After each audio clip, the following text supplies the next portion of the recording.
Hello, cool cats of the wasteland. Come around and let me tell you a story. A story of a groovy Vault-girl.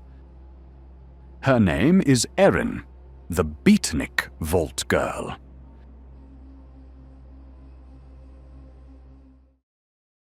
She has heard of a lost vault at the north of Boston. But in order to reach there, she first needs to survive and unveil the many mysteries of the Commonwealth. In this first chapter, short of supplies, our boogie vault dweller goes out of her floating camp to the southeast of Boston. A giant wrecked ship has caught her eye. Suit up with a latex bodysuit and patched with some Radex in an attempt to lower the damaging radiation of the sea, Erin begins her adventure by swimming to a distant giant metal carcass. She swims to a sunken ship.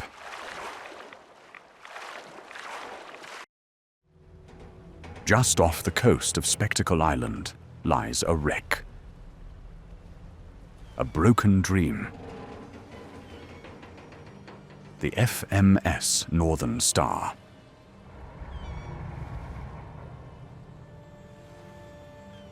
Once a proud shipping barge, now stranded in the far southeastern corner of the Commonwealth.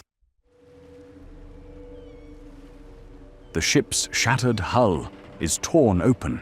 Its precious containers, once filled with goods now forgotten, are spilling into the unforgiving sea drift like lost memories among the wreckage.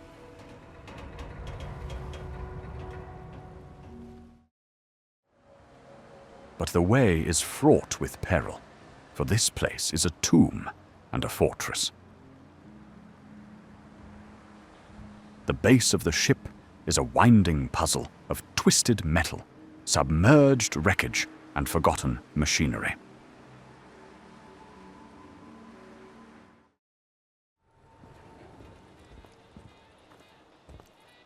But not all who wander this ruin are gone. No, something stirs in the shadow of its bones.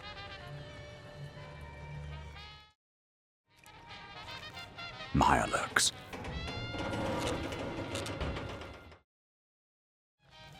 Crawling from the deep, they move through the maze containers and engines, seeking only one thing: the radar-guarded upper deck. Erin must be cautious of the sea's vengeful beasts.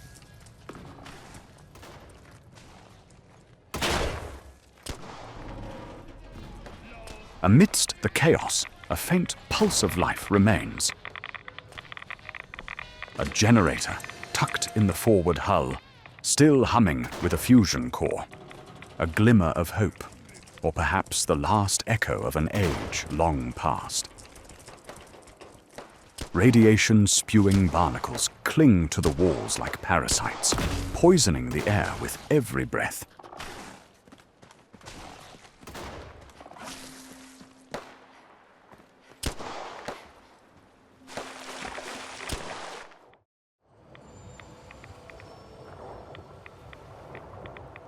And an underwater locker waits in the depths, guarding its forgotten secrets, untouched by time.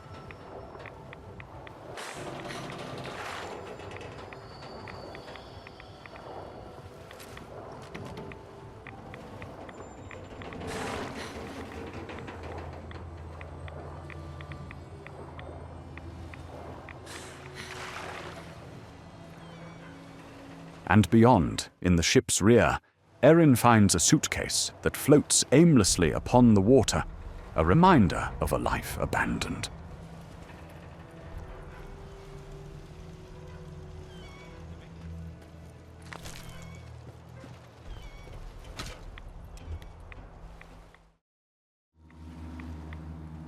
The upper deck, though. That is where the heart of the ship still beats. A cabin rests with a terminal locked with expert precision, guarding the raiders' spotlights and turrets. A final line of defense, just before the gate leading into their makeshift base. Two paths lead to the upper deck.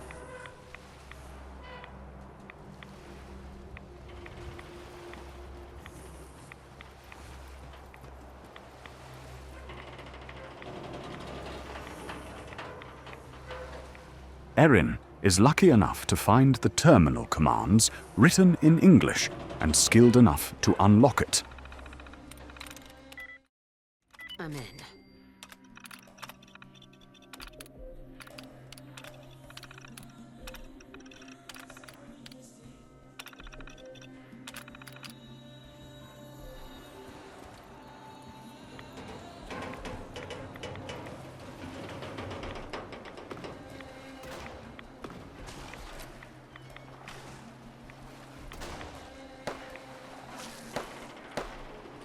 Erin now finds the ghoulified raiders, their faces twisted by time and radiation.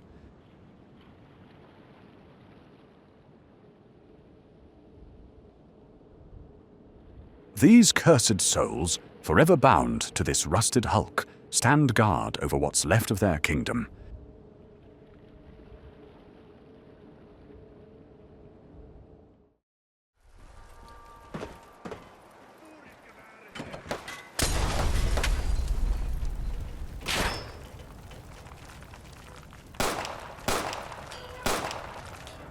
As they attack, Erin responds with utter violence. Their voices cold as they speak, in a tongue forgotten by most.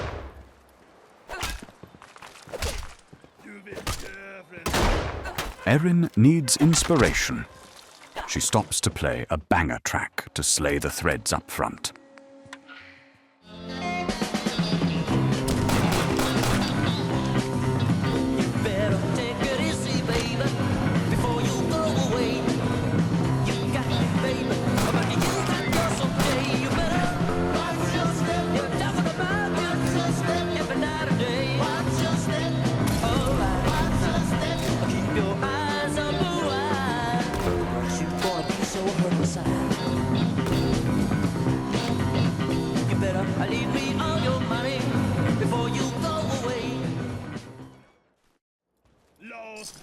They beg you to leave. Go weg, they say. Go away. Laos where I fled, they whisper. Leave us alone. But their words fall on deaf ears. When one falls, the others cry out, Du drepte han. You killed him. Their last breath always the same. Jeg kommer hjem. I'm coming home.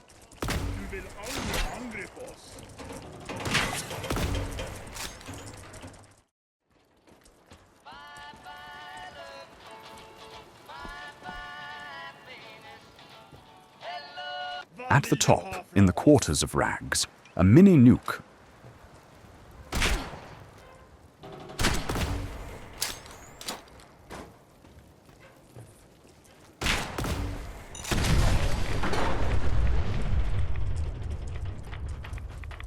Erin ends with all of them, including their leader, the boss raider Rags.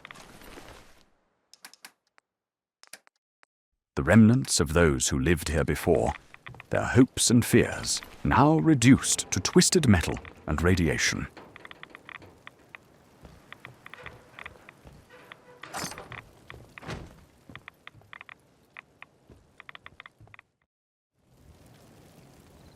At the prow, a lifeboat awaits, ready to carry the living or the dead into the depths. And on the edge, the agility bobblehead sits, a forgotten prize, waiting for a hand to claim it. Perfect. The wreck of the FMS Northern Star is more than just a ruin. It is a memorial, a place where the past and present meet, where death lingers in every corner, and where survival is written in rust and ash. And that's how we reach the end of this story. Thanks, Cool Cats, for joining me this time to hear one of the many stories of Erin, the Beatnik Vault-girl. Don't forget to drop a like and a comment, and to subscribe if you want to hear more about the travels, adventures, and misadventures of our groovy rebel vault dweller. Until the next story.